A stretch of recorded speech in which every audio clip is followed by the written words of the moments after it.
Introducing the Paddy Power World Darts Championships. Welcome back to Online Darts, everyone. We're here in Newcastle. We've got the Nathan Aspinall. Nathan, first of all, Nathan, these exhibitions, what great prep for the Worlds this is. Yeah, unbelievable. I think last year I took a different approach where I didn't do any exhibitions. I just practiced, and you know what, I was playing really well going into the Worlds. Did a lot of hours with Michael Smith, but obviously we all know how that ended. You know, got absolutely nailed by Ricky. But yeah, this year I thought, you know what, I'm going to work. I'm going to do a lot of exhibitions, a lot of shows, but not on my own. With these big productions, you're playing on stage in front of, you know, a weekend. I think I played 2 nights, 10,000 people over 2 nights. So yeah, you're playing the best of the best night in, night out. What better practice than that? And you know, Modus and MDA, they put on amazing shows, and obviously the Galas in Germany, they're just like playing on TV. So yeah, it's been amazing practice. You know, I've probably done 7 or 8 so far. I've got 4 this weekend, another couple next week. I don't think there's any better practice than this and going into the Worlds. No excuses that you will be match ready this year. Yeah, well, and you know, it's helping me every week. I've been playing, my game's getting better and better. That little thing that's been part of my game, I think's gone. You know, I think everyone's seen it in the documentary. I was going to say, really open and honest about it. Yeah, I was open and honest about it. I've tried to hide it for the last 18 months, 2 years, but you know, I think it was important for people to understand what I've been through and how I've overcome it, and you know, give hope to anyone else that's going through something similar. So I thought it was important for me to share that. But I've been speaking to a lad called Chris O'Connor, hypnotherapy guy. I love him. He's worked absolutely wonderful. I've only been with him 3 months, and the difference in my game and my throw is night and day from, you know, even 2 months ago. So, you know, I feel like I can't be any more prepared or in a better headspace going into the Worlds this year. Practicing hard on the exhibitions, doing everything off the hockey that I can, eating healthy, running, speaking to sports psychologists, hypnotherapist, and yeah, I'm going to be ready.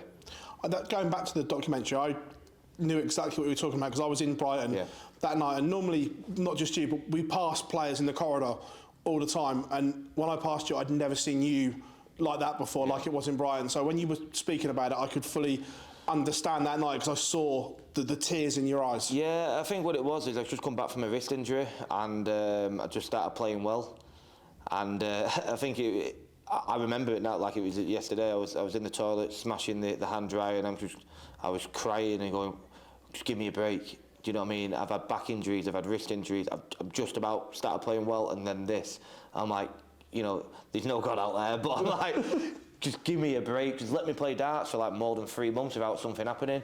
But yeah, it was tough, and you know, I didn't say it in the documentary, but Michael Van Gerwen and Gerwen Price that evening were fantastic with me. They helped me out that night, and you know, the rest of the players, a lot of the players know what I've been going through, and they've supported me through it and helped me. So yeah, I think it's been tough, but I won the match play with it. Yeah. Do you know what I mean? So I think that shows the mental strength that I've had. But yeah, it's been a really tough 12 months for me, and but I feel now there's a very bright light that's very, very close at the end of that tunnel, and I can see my performance is getting better week in, week out. I'm feeling better, I'm feeling more relaxed, and my throw's getting better.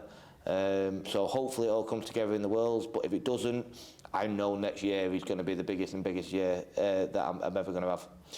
You touched about getting better and stuff like that. We saw an equipment change as well, where you went to the K-Flex, the moulded fly and stem. That's something very unlike you to do. Does that just show that you're looking for just percents here and there to make you even better? I wouldn't say percents here and there. I'm just looking to get back knowing how good I am. You know, I'm the first I met this year. I've been absolutely shite from start to finish. You know, I think I blagged 5th in Premier League, I'm deadly honest with you. But yeah, I've not been performing well. You know, I'm a 100+ average kind of guy, week in, week out, and I've been averaging 95 pretty much. My finishing has been what's been horrendous. But now I just, you know, I come back from injury, went back to my Gen 1s, because I felt comfortable with them. I thought I was more consistent with them earlier on in my career. And then, you know, I was playing well, but something just didn't feel right, and I tried them, and as soon as I put them in, I felt amazing with them. So, yeah, I'm sticking with them for now. And then, you know, the plan is obviously in January is to try a little bit of a longer point. I ain't going all Luke Little, I ain't throwing big points like that, bigger than my barrels, but no, just a little bit of an increase in my points. That's the plan next year.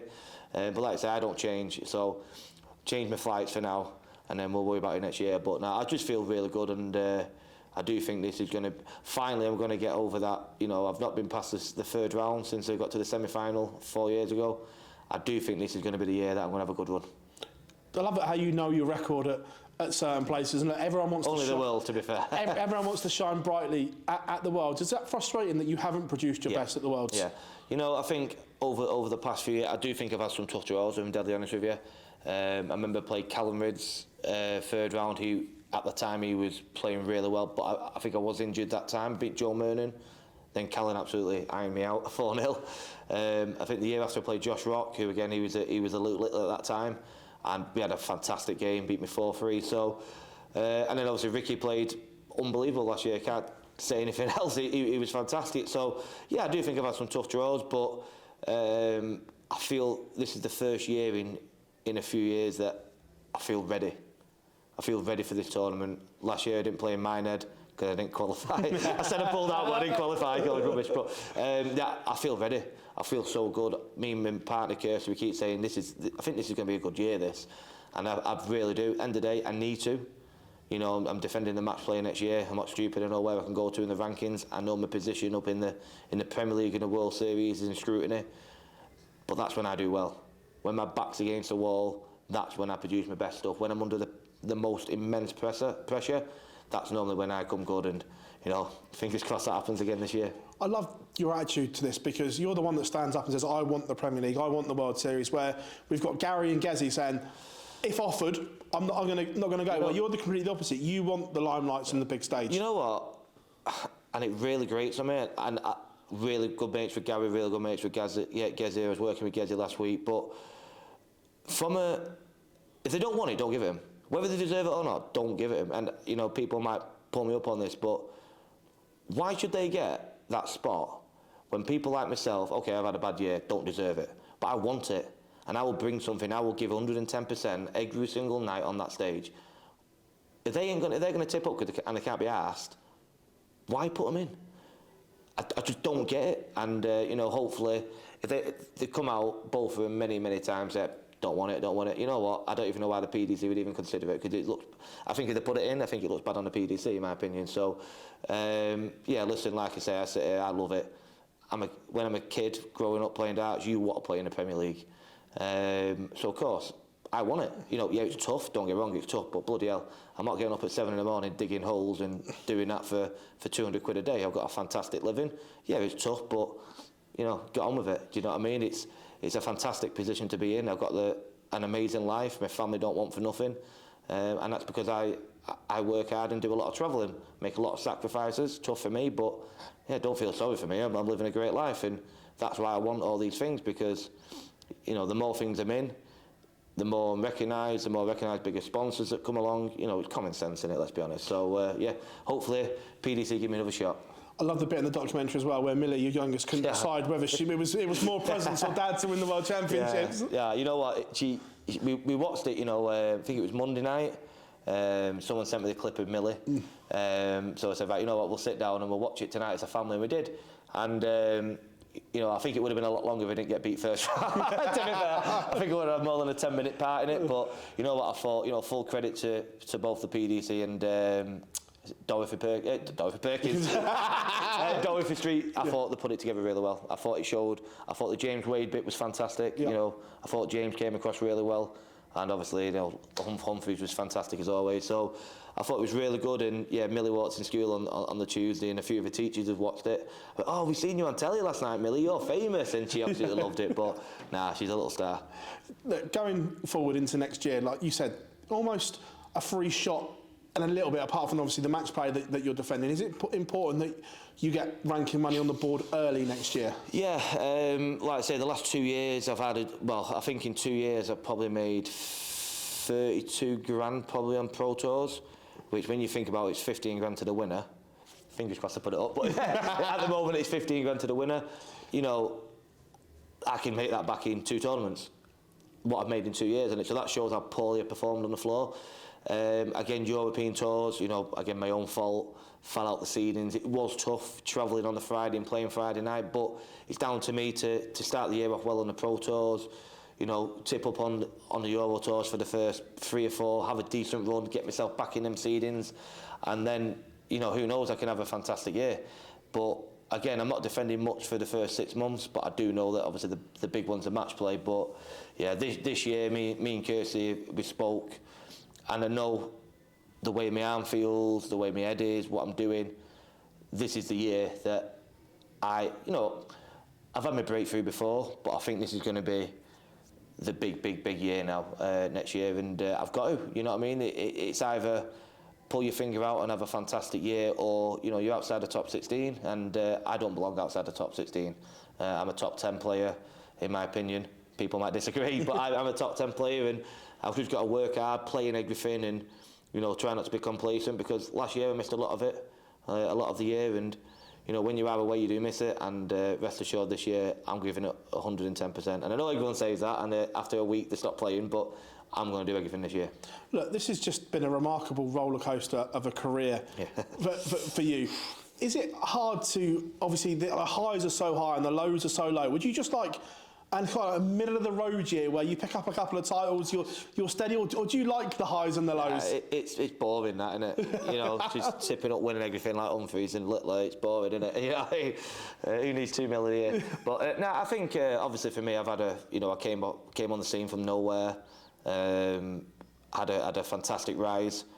You know, the PDC helped me out in that, obviously putting me in World Series events and Premier League, throw me straight in, and you know, that's helped my game and helped me confidence and helped my what's the word, like my fan base, my personality and stuff like that, made me grow.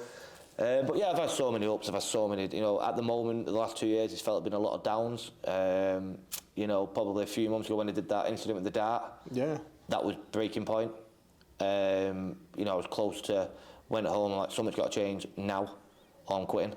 That's how close I've been in the last 3 or 4 months. I can't do this anymore. I didn't play darts to be this depressed and upset and down, and that was when I got in touch with this Chris O'Connor and said, "You're my final resort. If Mardell can get a job in commentary, I can get a job in commentary." So I'm like, this is my last resort. I'm going to give it now 6 months, and if I've still got the dartitis and my head's still gone, I'm quitting. And that's how bad it was 3 months ago. You know, getting my little violin out, feeling sorry for myself. But it is hard. It's, you know, you've seen in that documentary, it's so mentally challenging for players. And now I've been speaking to Chris, my game's changing, my head's changing. And, you know, I feel like I've had my little wobble again, you know, 19th wobble in my career. But I feel like I'm back now. I'm back to the happy, chirpy self, and I know next year is going to be good. But this year for darts has been ridiculous since last year. And yes, look, it is very dominated by Luke. But for all you players and the sport in general, it has gone to another level. We're seeing darts on the back pages of national newspapers. We're seeing some stuff on the front of national newspapers where you guys are almost treated like footballers in a way now. That the press, like not the sports side of the press, but the entertainment side of the press are looking for stuff. And obviously, look, we had Dom Taylor just failing a drugs test, which is obviously not a good look for the sport. For the first time in ages, with all eyes on the sport, is it so important for you players to get it right on and off the hockey now? Yeah, I think, so I use the analogy about 6 months, when we was in the Premier League, I said we are the snooker players of the 80s at the moment. Everyone wants to be around dart players, because obviously working class background, snooker players, working class background. You know, after darts events, you know, we're always in like Euro tours. You know, if say I'm playing and I've lost on a Saturday night, I'll go out and have a drink. I'm in Prague, you know what I mean? And then there'd be fans there and we'll have a drink, and, you know, we're approachable, we've not got security around us, well, Littler has, but, but apart from him, but we haven't got security around us, we'll talk to anyone, but everyone wants to be with us, and I've said for 6 months how I feel like we're the snooker players of the 80s. Everyone wants to be with a dart player, but yeah, I think you've got to, you know, I think the PDC's pet hate with me is the fact that I do enjoy myself too much. Yeah. I'm deadly honest with you. And, you know, but that's who I am. Yeah. You know what I mean? I'll never change who I am. I love spending time with my family, but also I love spending time with my mates, going out having a drink. I've got a great circle of mates at the darts. But yeah, you got to, I do feel it's been different the last 6 months. The slightest thing you do, you don't know. I don't trust talking to a randomer in the pub that he's not a press anymore. Yeah. That's how bad it's getting, because you've seen it with a few people that have been done. So, yeah, you've got to be careful. But listen, you know, the money that we make, I think it's our job to do that and act professional. And, you know, I think I think I speak for the rest of all the boys. We know what to do. We are professional and we're good at what we do. Nathan, it's an absolute pleasure Brilliant. catching up with you before the World Championship. We wish you all the very best, mate. Yeah, thank you very much.